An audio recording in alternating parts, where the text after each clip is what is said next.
Ricky Hampton, along with former NBA players Paul Mokeski and Derrick Gervin. Hope you guys had a great weekend, and glad to have you with us here tonight. What's going on, fellas? What's up? Hey, how you doing? How you guys doing? Doing good, man. Fantastic, man. Doing fantastic.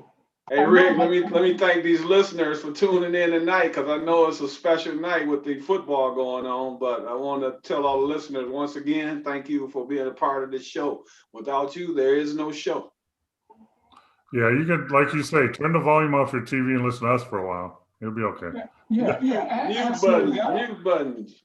I'm sure everybody's watching Alabama and Ohio State national championship game, and we'll be watching as soon as this is over. So spend the next hour with us, and then catch up on the game, and you can watch it, and we'll catch up later. But guys, speaking of football, we had super wild card weekend over last weekend. Hey, it was great football. I enjoyed every game. Yeah, how awesome was that? 3 games every day. 3 games Saturday, 3 games Sunday. That was awesome. And my wife kept coming on. Is this the same game, though, Don? I know you flipped over to golf a little bit too. No, I watched football. I watched football all day. But last night, let's start with last night, and we can go back, because I'm wondering if that's the end of Ben Roethlisberger's illustrious career. He looked like an old guy out there last night.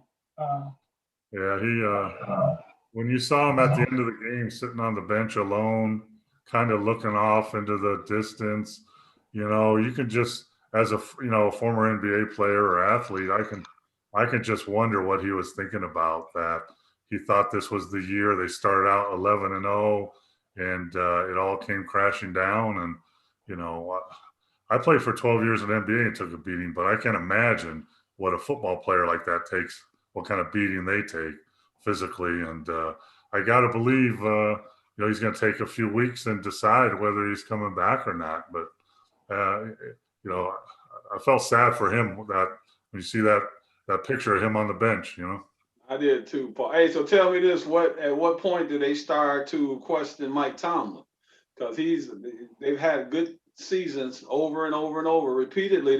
He's never had a losing season, but come playoff time, it seems to be the same story every year. So at what point do they start not just focusing on Ben Roethlisberger? When do they start calling out the coach? Well, I guess maybe not throw it 80 times in a game when your quarterback throws 4 interceptions, 3 in the first half. I mean, he threw 3 interceptions. I mean, it's like, and he threw 60 times or something. He broke a record for most completions. But I mean, other than that, what's the coach going to do if the guy keeps throwing interceptions? I mean, well, they don't have a running game, and that was a problem. But that was kind of freaky, just how the game started. The guy snaps it, pouncing, probably a Hall of Fame center one day, snaps it over his head. Cleveland scores a touchdown. They're off to the races. He makes a couple of bad throws. Next thing you know, it's 28-0. When you know Paul, did it remind you a little bit of the NBA when the Clippers in Dallas or the Clippers in Denver? You look up and all of a sudden the game's gotten away from you. And it's amazing you could be. That's how important every play is. They were out of the game. Pittsburgh was mentally and physically out of the game within the first 5 minutes. And then I thought I could have swore, and I told some people that Pittsburgh's going to win this game because they were down the whole first half, and then you saw how the second half started. Pittsburgh ran through them like nothing, scored touchdowns in 1 minute and 10 seconds, and I thought, here it comes. They're going to make a flip-flop, and they're going to win this game. But, they ran out of gas, and, the other team stepped up and decided, no, this isn't going to happen. But I'm telling you, for a while there, it looked like they're going to come back all the way to me. Do you guys, Ricky, do you guys think Cleveland? I think Cleveland is a pretty good team. I've looked at them all season. I still question Baker Mayfield a little bit, but when you look at them last night with the running game, and man, that's hard to deal with. Nick Chubb looked like he was getting stronger as the game went on. So if they're running like that every week, I mean, they're a threat against any team that they play against. And they had a dilapidated offensive line with no offensive line coach to make a difference. Yeah. Well, that's why I brought up Tomlin, really, Paul. Obviously, the coaching doesn't matter. That was just a fluky game to me. And I want to welcome our viewers in. K-Bon's checked in and said, hey, gang, did I miss a good one last Monday? And when are we having K-Bon as a special guest? And he says, did our good mate Nolan give a memo to you guys yet? I don't think I got a memo from Nolan, but we certainly appreciate you checking in with us, K-Bon. I said last night, all of a sudden, Ben Roethlisberger looked old. Did you guys ever see that in the league? And did you feel there was a time that, this is it? I know you played a little longer than Derrick, Paul, because Derrick had gone overseas, but even when you were playing in Europe, at some point, did you just hit a wall and say, this is enough? Paul, let me take this one first because my NBA career was shorter than yours. Hey, Ricky, I went overseas and played, but, I was still able to play like 12 or 13 years. But when I came back to the United States in the year 2000, I went to Detroit and I played. George was coaching. The reason I really went was I got a chance to play with my nephew, George Gervin Jr. And during that time, my back was hurting again, but it wasn't even the back issue anymore. It was the mental issue. I just knew I couldn't move as well as I was in the past. And it's like I couldn't keep up with those young guys anymore. So when my time came, it was like a slap in the face. I knew I had nothing left to give. So I didn't really look back at all. I knew I had nothing left to give. I had exhausted everything I had in me, and it was time for a change. And I knew it right away. Yeah, it happened to me. I played 12 years in NBA, and then I went over to France and played. And I noticed over there that I couldn't do the things that I used to be able to do. I couldn't run as fast, run as much, jump as much, react as much, recuperate as much, and I could see it happening.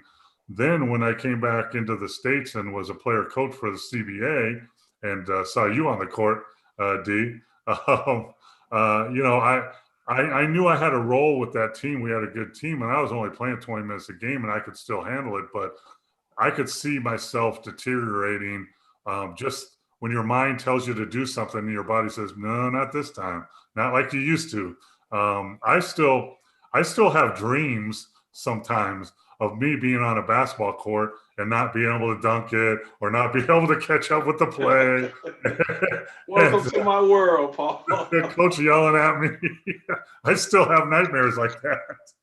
But what is it? Does it, okay, because you go from one season, then you take a few months off to the next. Did you just notice your skill set declining, Ricky? You notice the things, everything is a little different. Your mind sees it, but your body won't react. It's kind of like a boxer. Your hand Mike Tyson. I look at Mike Tyson. Mike is still a dangerous fighter. He still has power, but your mind is telling you to swing, but your body won't allow you to do it. It's timing. And Paul, I'm sure it's the same with Paul. Your timing is off, and you just know you can't do the thing. You don't move. You don't react as quick as you did in the past.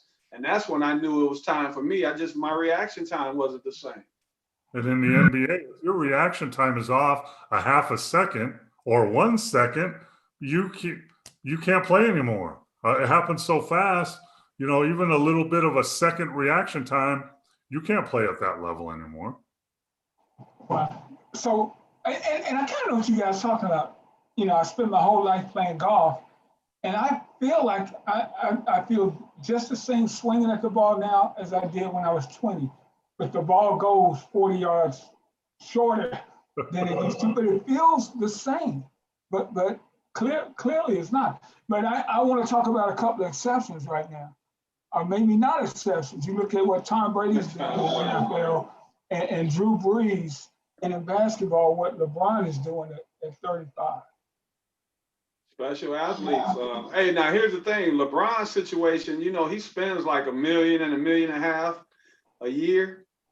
on his body and guys, taking care of him.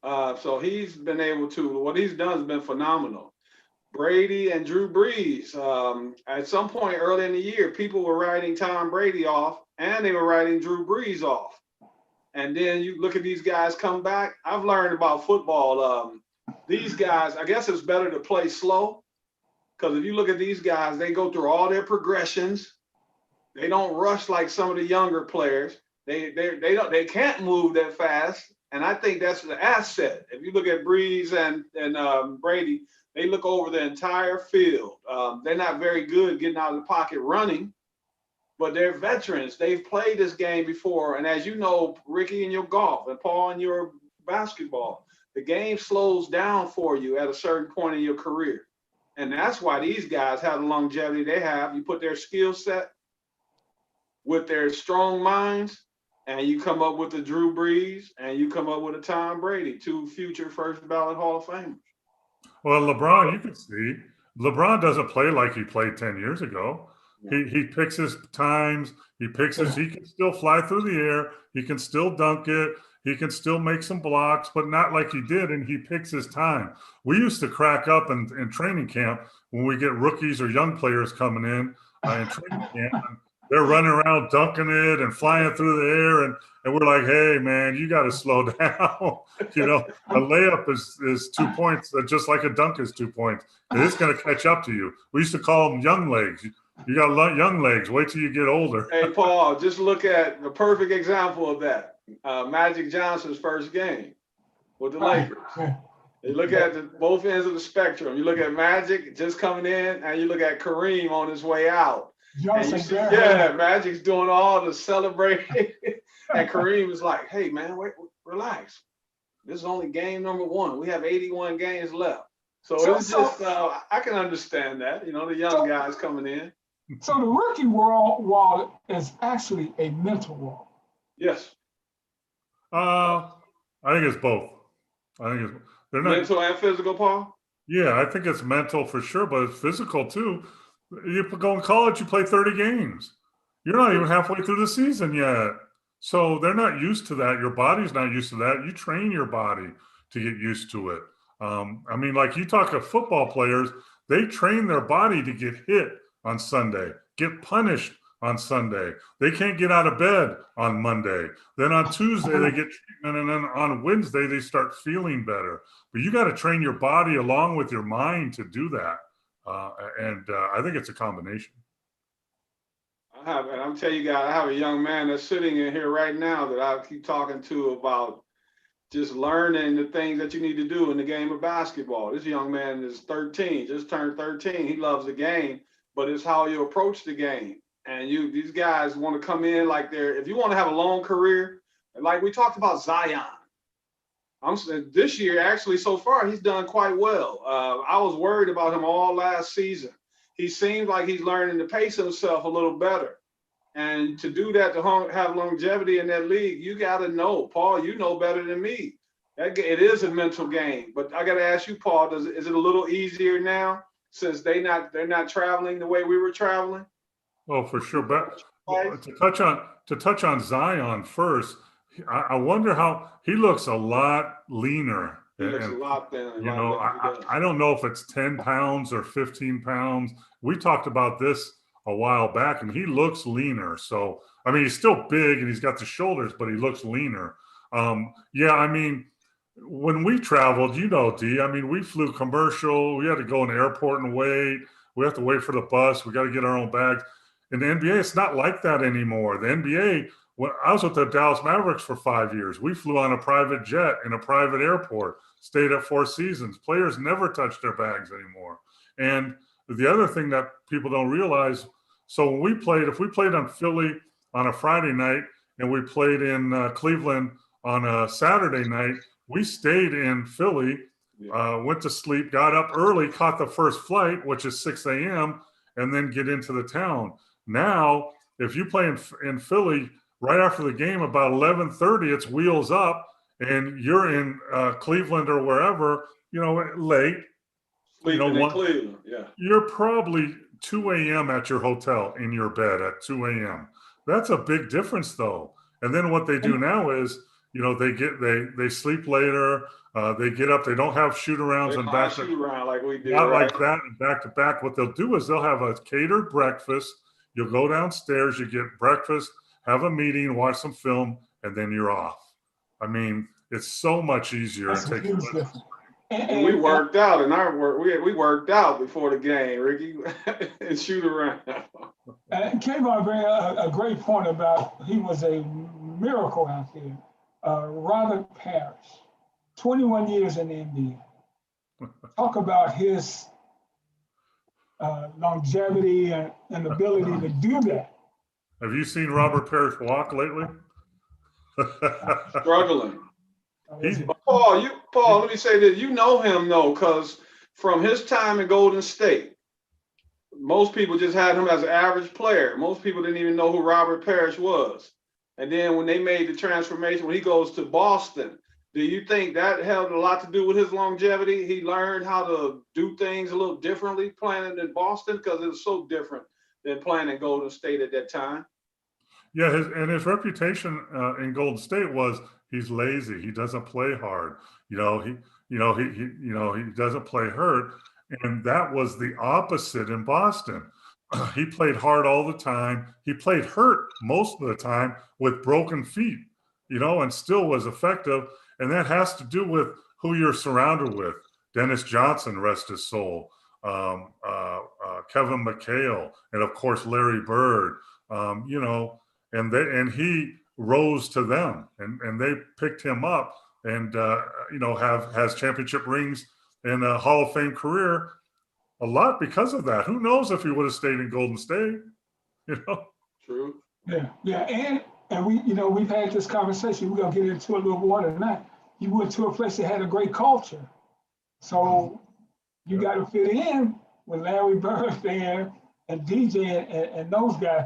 But I do want to go to the rest of the NFL games this weekend. One of the games that stood out to me was the Ravens at the Titans, and Lamar Jackson dominated that game with the speed. Man, look here. I'm gonna say this, and I hope the listeners. I'm a big Derrick Henry fan, all right, but he's getting that James Harden reputation. If you look at him yesterday, he was subpar. He had 2,000 yards this year. And then I know it's not all his fault, but yesterday he was missing in action. And if you look at the other end of the spectrum, Lamar was the superstar that he's supposed to be. I think when he made that long run for that touchdown at 40 yards, I think that broke the other team's spirit. I think that was the biggest moment of the game by far. And that's the time you could see he is talented enough. And after that run, he said, forget it. I'm taking over this game and we're not losing. Absolutely. He ran 16 times for 136 yards. He had the 48-yard touchdown run and a touchdown. But he really looks uncomfortable to me when he's just in the pocket throwing the ball. He was 17 of 24 for 179 yards. He really had a couple of chunk plays. But if you can keep it in the pocket and don't let him get out of there, you got a chance with him. But if he gets out of there, it's a wrap. Well, sometimes this is where a coach comes in. So you have plays and you design plays, even though it's not to bootleg or to run, you go ahead and start him running out of the pocket. And then he picks people apart like that. You just start the play like that and you make him more comfortable. That's the only way they can win, Paul, because he reminds me when it comes to throwing the ball, he reminds me of Cam Newton. They both had trouble throwing in the little tight windows. And if you really look at it, he had that problem in college. So now it's just been exacerbated more because it's the NFL. Lamar is a great athlete, but the key, if you can make him stay in the pocket, I say they're a team that's not that great. And we'll see what happens this coming weekend. They have another tough one coming up. But I think the scouting report is out on him. You got to make him stay in the pocket. And most players, you want to get out the pocket. In his case, you got to make him stay in the pocket and throw the ball in the tight window. So if I'm a coach, I'm not running not one play where he's in the pocket. Not one. I'm not running. No play is he in the pocket at all. He's always running. I mean, how? It's not that hard. It's not brain surgery. If you're not in the pocket, they can't keep you in the pocket. I like that. I really like that. Now they go to Buffalo this weekend. And speaking of Buffalo, their quarterback, Josh Allen, is a grown man out there. He's about 6'5", can run, physical. I mean, and he will punish you like a running back when he runs, when he needs to. You know, they want him to get down, but if he got to get an extra yard, he has no problem doing that. And he's become so much better throwing the football, guys. Well, I've been taking D's word for it, but I watched that closely, and D's right. He's the real deal. He's not as experienced as a lot of these quarterbacks that are still in there. I mean, Brady and Breeze and all these guys, but you know, he sold me watching him play this weekend. He's gotten better every year. I really got on the bandwagon like the last 6 games last season. And a lot of people are still writing Buffalo off. And I'm going to say this to all the listeners once again, who they remind me of. Paul Rickey, you remember the Rams, the Kurt Warner Rams. That when I look at Buffalo, okay. Yeah, with their style of play this year, and I'm not saying it's going to be, I'm not talking dynasty or any of that foolishness. But from what I see this year, it just seems to be a team on the road, and they seem to be getting better every week. And that's what I'm going by. You know, of course, Kansas City is going to be tough as usual, but I go by who's doing it right then and now. And if I look at it right now, Buffalo, they struggled a little last week, but as we know in this game, the object is to win and advance. Well, they beat it. Indianapolis is a good team, and you know, is this the end of Philip Rivers' career? I think this is his 16th, 17th year. He's got 9 kids that they'll help him decide that. He's got like 9 children. So but Ricky, he looked okay. He looked a lot better than Ben Roethlisberger. I'll say that. Yeah, no doubt about it. Let's see, who else do we have there that I'd like to get into? Well, let's just go over. The Bills beat the Colts 27-24. The Rams and Seahawks. Now that was, Russell struggled a little bit, and he struggled down the stretch. Well, you know why Russell struggled? Because the Rams defense is the real deal.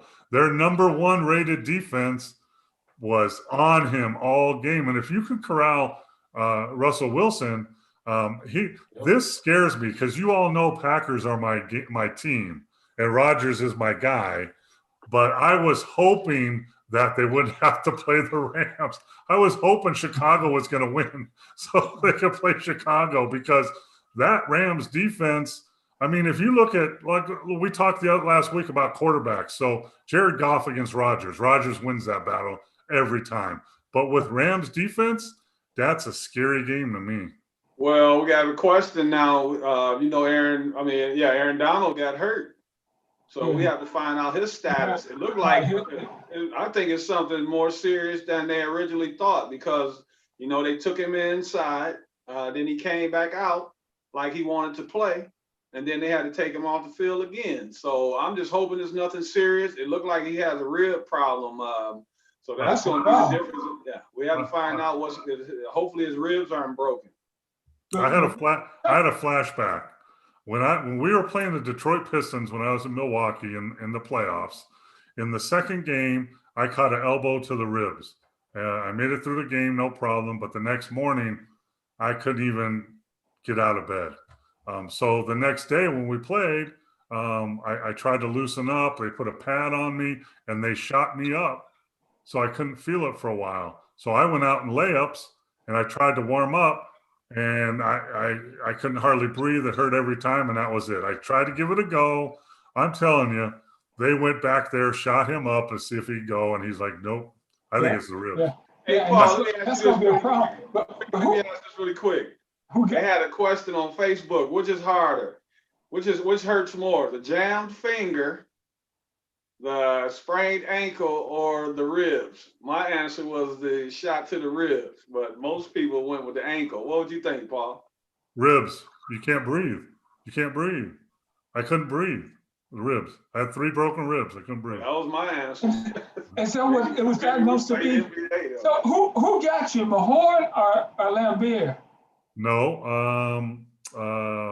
It was Aguirre.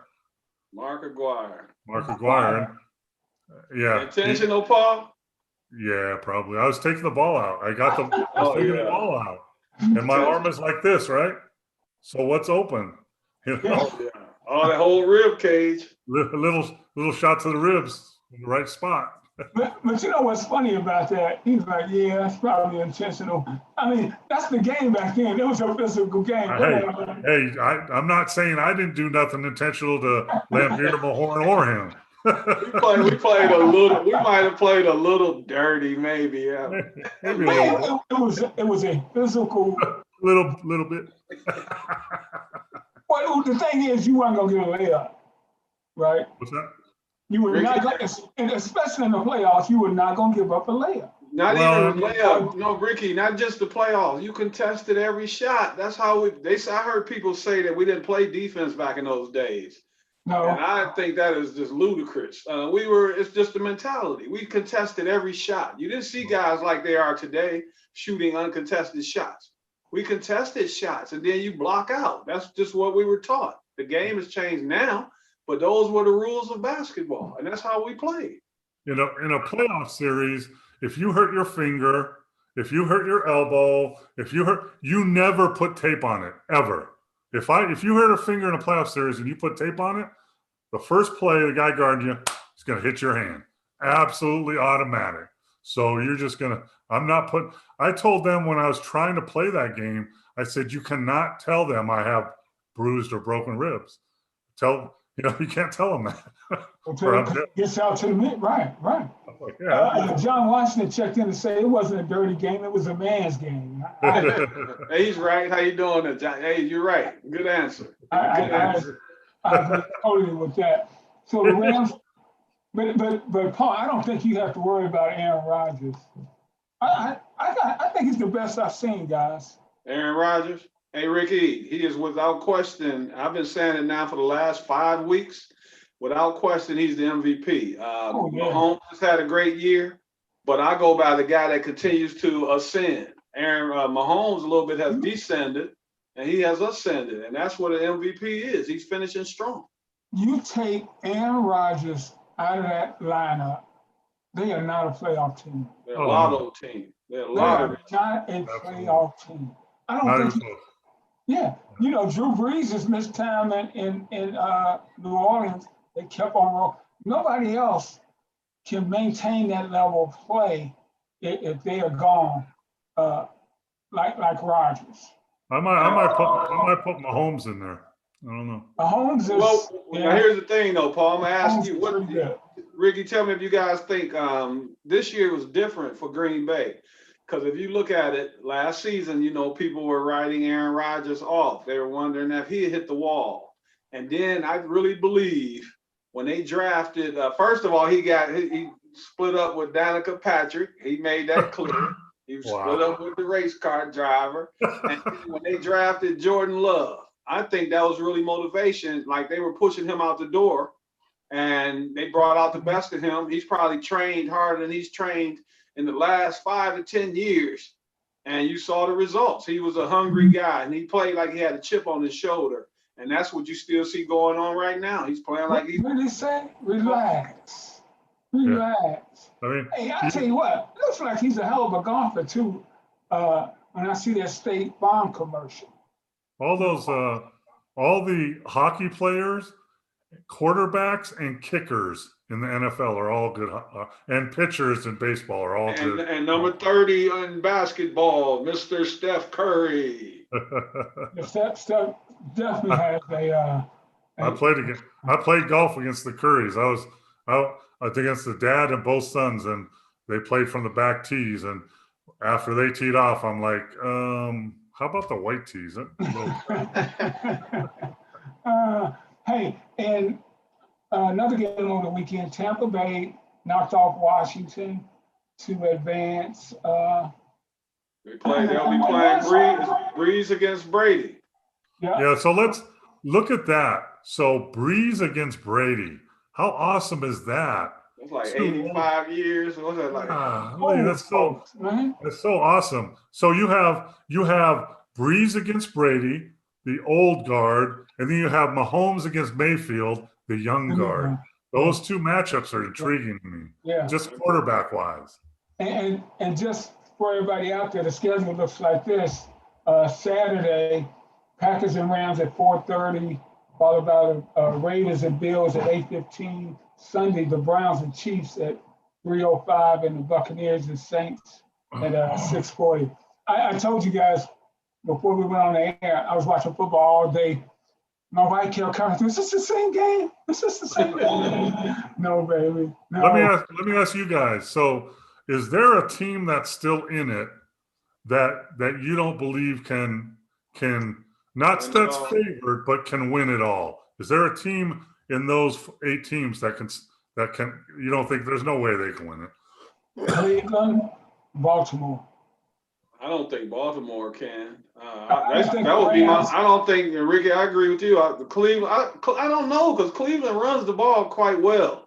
The team I would pick would be the Ravens. I'm still not sold on Lamar because there's going to be a team that's going to make him stay in the pocket, and I believe that'll be the next game. And I'm not sold on the Ravens.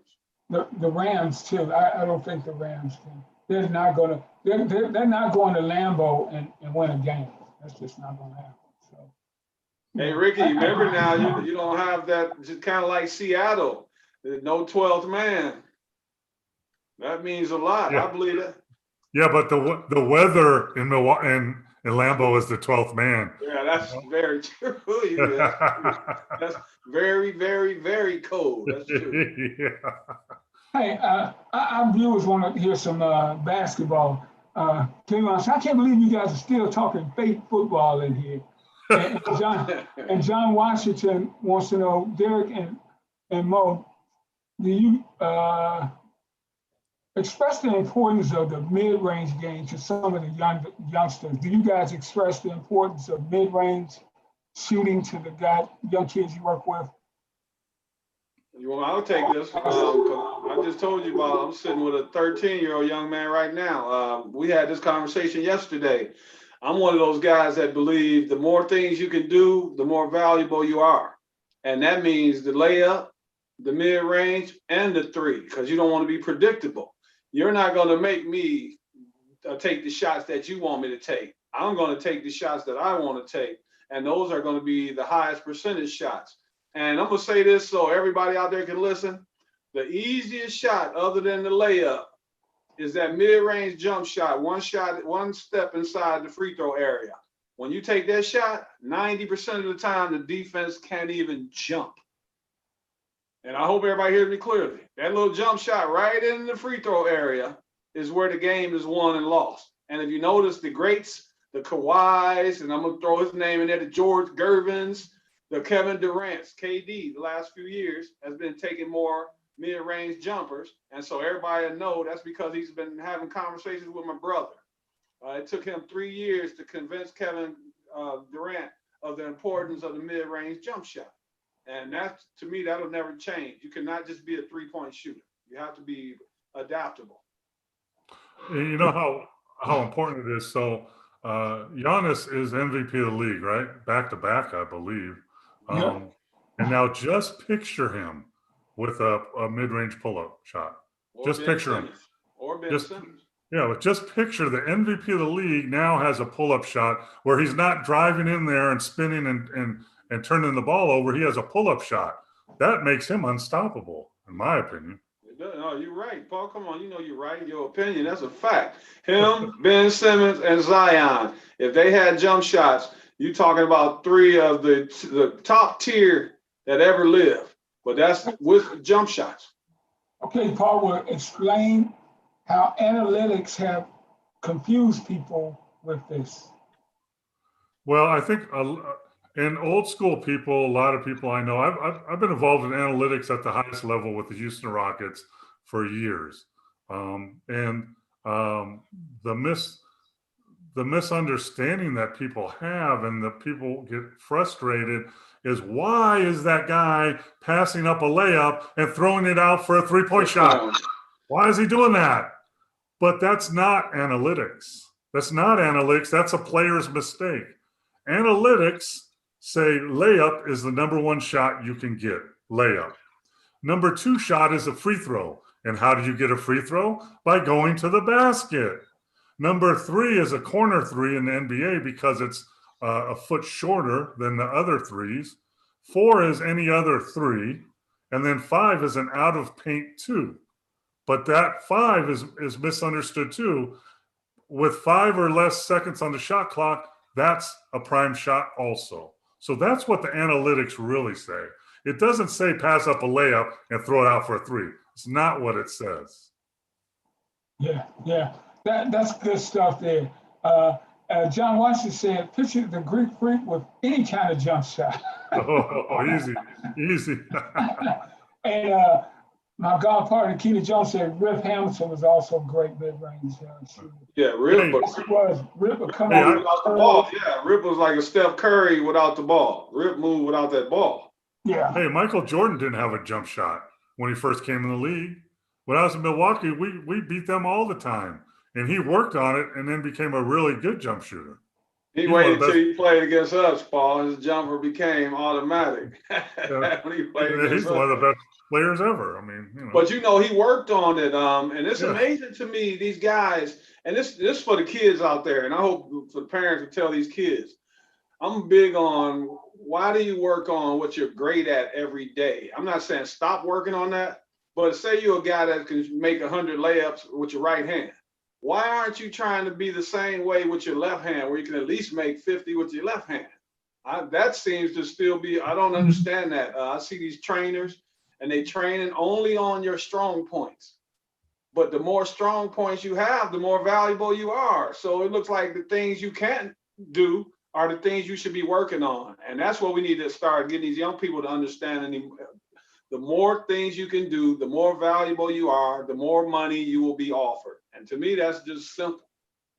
You work on your weaknesses in the off season and use your strengths during the season when you're playing in the game. And the more strengths you have, like you said, the more valuable you are and the more money you'll make and the more wins you'll have. It's mind-boggling to me that anybody in the NBA can't shoot 70% from the free throw line. Yeah, that's mind-boggling, because if you're in the NBA, you can take 3 months and just work on your free throws. And if you're a 50%er, you'd be 60. If you're a 60, you'd be 70. If you're 70, you'd be 80. If you're 80, you get up in the 90s, because all it takes is repetition, good enough coaching. Some people don't even think you need coaching. You do. And repetition and fundamentals. And time and energy and effort. And there's no reason NBA players should be shooting 50% in the NBA. Come on, man. Paul, I talked to Andre Drummond, when him and Tobias were coming down here in the summers, and they came over to Gervin, and we were training Andre Drummond. And I asked him, man, I just couldn't figure it out. I wanted to know what's on your mind when you go to the free throw line. And Ricky, I have to say this. I think a lot of these guys played well in the bubble last year because there were no fans. Sometimes the background bothers some of these guys, man. The fans, and then sometimes hard to gauge the distance of the rim.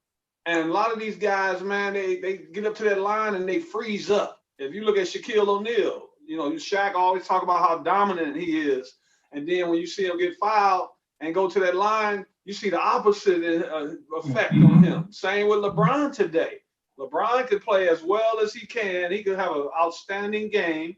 And then in the last 2 minutes, if it's a close game, when he gets to the free throw line, you don't see that confident look. What was your mindset? What's your mindset at the free throw? Say that again, Ricky. What's your mindset at the free throw line? Mine? Oh, mine was just when you guys down. One or two dribbles and shoot. Free throws are repetition and routine. Free throws are repetition and routine. So if you have a routine that you do every single time. So if it's the first minute of the game or the last minute of the game. If you're up 20 or up 1, you just think of your routine. My routine was simple. I shot 79% during the season and 85 in the playoffs. And my routine was 3 drill, 1, 2, 3, bring it up, 1, 2, 3, and release it. That's all it was. Yeah. Because you remember that. And you can't be thinking. Now go ahead, Paul. Ricky, let me say this really quick. Go ahead, Paul. Then I'll say. Go ahead. So I made 2 free throws to put a playoff game against Boston in the overtime. I made 2 free throws at the end of a playoff game in Boston to win a game. And I wasn't thinking about the situation, or I would have never made them. I was just thinking about do my routine. That's it. And did you read my mind, Paul? But I was just going to say the same thing. Playing against the Bulls, Mike and Scotty. We're down 2 points. I get fouled at the end of the game. Go to the line. I guess it was like 7 to 8 seconds left, maybe a little less. And for me, that was my rookie year. What I did, Ricky, and this is the truth, I always thought about like when you're playing out at the park with your friends and how you'd be whooping on your buddies out there. So I kind of just took my mind somewhere else where I didn't focus on the situation. I didn't focus on the Michael Jordan or Scottie Pippen. I focused on like I was at the park with my buddies. And that made me relax, honestly. And they had the nerve to be talking like they were surprised that I was so calm when I made my free throws. I didn't walk up there to miss them in the first place, but I put my mind somewhere else. So it takes some of that pressure, relieve some of that pressure. If you focus on your routine, then all the trash talking, all the waving in the background, all the worrying about the background, all the people throwing towels in the background, that doesn't have anything to do with it. It's your routine, and that's what it is. And you know what, guys, that's the same way you should approach a golf shot. Exactly what you were saying. It doesn't matter what the circumstance is. Just get up there and go through your routine and hit the doggone ball. That's when the mental part comes in. Just like on the free throw line, if you start mentally thinking, "Wow, if I miss this, we're going to lose the game," or "Wow, all these people are looking at me." If you're on the golf course, and this would affected me. I got pretty good, but I tended to let the last shot affect this shot, and you got to forget the last shot and address the next shot. That's the situation. Hey, Ricky, let me say this really quick. That's another conversation. The young man I was telling you about, the 13-year-old, shake it off. If you make a mistake, shake it off and move on to the next play. Just figure out what you did wrong and move on to the next play. That doesn't take any head grabbing. Let's go to our viewers. And we certainly appreciate you guys checking in. Keenan says, that's not a knock on Shaq and his free throw shooting, is a Big Mo. Kayvon talked about repetition. Let me go up here. My screen keeps moving. Kayvon said, repetition and routine. Tell that to the big old thing, Shaquille O'Neal. He never seemed to grasp that concept in his career. John Watson said, my focus was the front of the rim every time. Front of the rim. To the line. And KJ Keenan said, practice. When you're prepared, though, I mean, it makes everything so much easier. If you're going on a golf course, you got a game. If you have prepared, and if you haven't, it's going to cost you because you cannot cheat the game.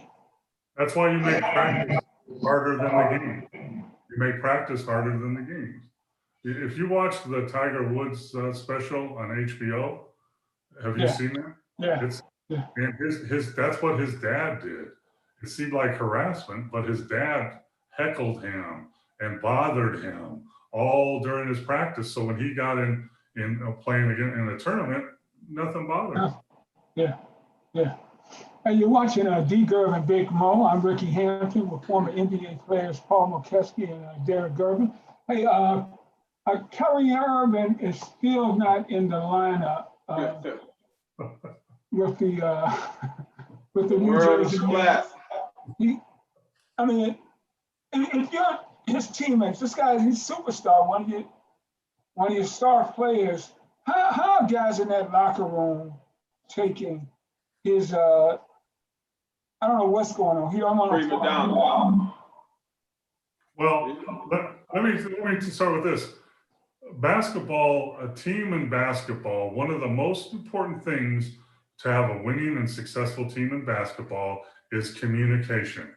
Communication from coaches to players, from players to each other is communication. And Kyrie is doing the worst thing you can do. He is not communicating. So if you're one of his teammates and he communicated with you and said, I'm having this problem or that problem, you can be understanding. But if he doesn't communicate with you, how can you're just left in limbo, and that's disrespectful for you, the team. I mean, when I saw Steve Nash after a game say, I haven't heard from him. I've called him and texted him and he hasn't answered me. That's shameful to me. Well, it's supposed to be one of your leaders, man. That's what bothers me. But it's no different than how I felt about James Harden. Kyrie, man, it's a different. The guy's a different guy. He's his mentality from the time he came out of college. Remember, he was challenging Kobe before anybody even knew who Kyrie Irving was. And I can't be mad about that. I love the confidence. But I'm gonna say this again: when you start hurting your team, they already have lost Spencer Dinwiddie. He's out for the year, and that's a major loss.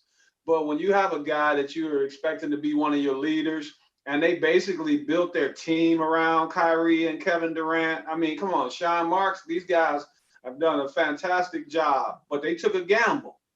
And this gamble right now, he's averaging 27 points. He's the fourth leading scorer in the league. But it's reminding me of his attitude in Cleveland again. And he was fortunate to have LeBron.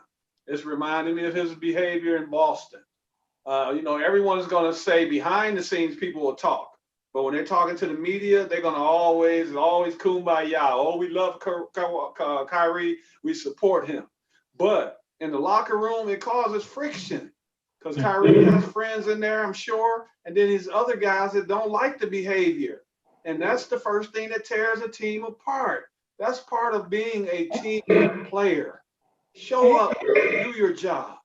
And they lost Dinwiddie, and I think that is a big loss to this major, team. Ricky, that's major. But here goes the thing. Let me say this quickly.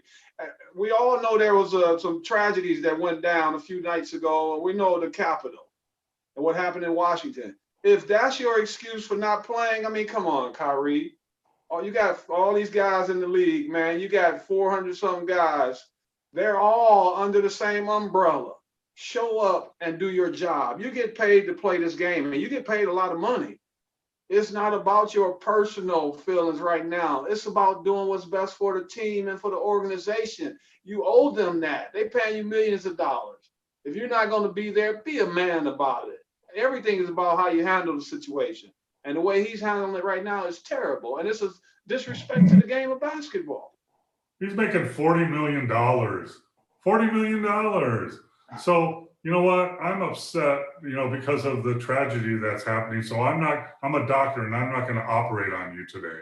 I feel bad about the tragedy. So I'm a police officer. I'm not going to show up today. Come on, man. Really? And things don't change. You are what you are. Sooner or later, when there's problems in every place you've been and you keep moving, maybe it's not the place you were. Maybe it's you. Maybe you're the problem. Thank you, Paul. Move around from college to college. Maybe it's you. Maybe you're the problem. So he's in Cleveland. He wanted to leave because LeBron, he's under his shadow. So he goes to Boston, and then he complains that Boston, the young players don't know how to play or don't know how to do it. Then he goes to Brooklyn and plays with his buddy, and now there's another problem. It's ridiculous. And Paul, do you know that they started DeAndre Jordan because the three of them are so close? Durant, Kyrie, and Jordan. That's the reason Jordan's starting. Because if you really want to be honest about it, he shouldn't even be starting. Jared Allen should be in the starting lineup. So they did a lot for him, man. They made all kinds of concessions for Kyrie. How do you pay them back? This is not the way to pay them back. You be a man about the situation. Because remember, kids are watching, and they're watching how we handle situations. Hey, kids out there, the world is not flat, just so you know. Can a team like that win? Paul, you played on a great team for years that had great locker room, great chemistry. Can a team where, hey, the Pistons, the bad boys, they fought teams, they fought each other, they won? No, I mean, you can win if some players don't get along, or if you're not best buddies, or if there's some friction, or if there's some fighting, if you're all on the same page and do whatever it takes to win. But he's not there. They're 5-5. Brooklyn is a 500 team out of the playoffs right now. So, you know, if one of your best players is going off the farm, I mean, you know, the only reason Rodman has championship rings is because he played with Jordan and Pippen and molded into it. Same when he played in San Antonio. So, you know, this is, you know, and I feel bad because I don't know Marks that well, but I know Steve Nash pretty well. I feel bad for those guys. And I love Sean Marks, a Spurs. But yeah, Kyrie, I mean, you're going to have situations, you're going to be unhappy. But everybody, like I said, is under the same umbrella, man. And you get paid $40 million a year. I mean, come on. You have to kind of come out of your comfort zone and suck it up, as they say. But you ask, could they win, Ricky? I told you over and over about teams that have friction in the locker room. See, and I got to say this is the difference between that Piston team. Paul said it as well. Every player on that team bought in and wanted to win. So it wasn't about really their personal relationships on the court and in the locker room. They were all for the same goal. And look at what Kyrie does. It causes friction because it causes players to go in different directions. And it's not fair to Steve Nash, man. That's what I keep trying to stress. Steve Nash and Steven Silas deserve better in their first years as coaches. Okay, we got some, believe it or not, we got some Piston questions here. John Washington wants to let us know how well Jeremy Grant is playing, and he has played very well. He's embraced his role he's really the number one option here in Detroit now, because this leads to my second comment from Keenan. Can you guys touch on the huh? Isn't he like 25 a game, 24, 25, and like 7 rebounds? Yeah, and playing good defense. The Pistons, they got a terrible record, but the young guys are getting a chance to play. But Keenan Jones is talking about Blake Griffin. Old. Guys, Blake looks. Old. You talk about looking like Ben Roethlisberger. Blake, I don't even know if Blake can dunk now. No.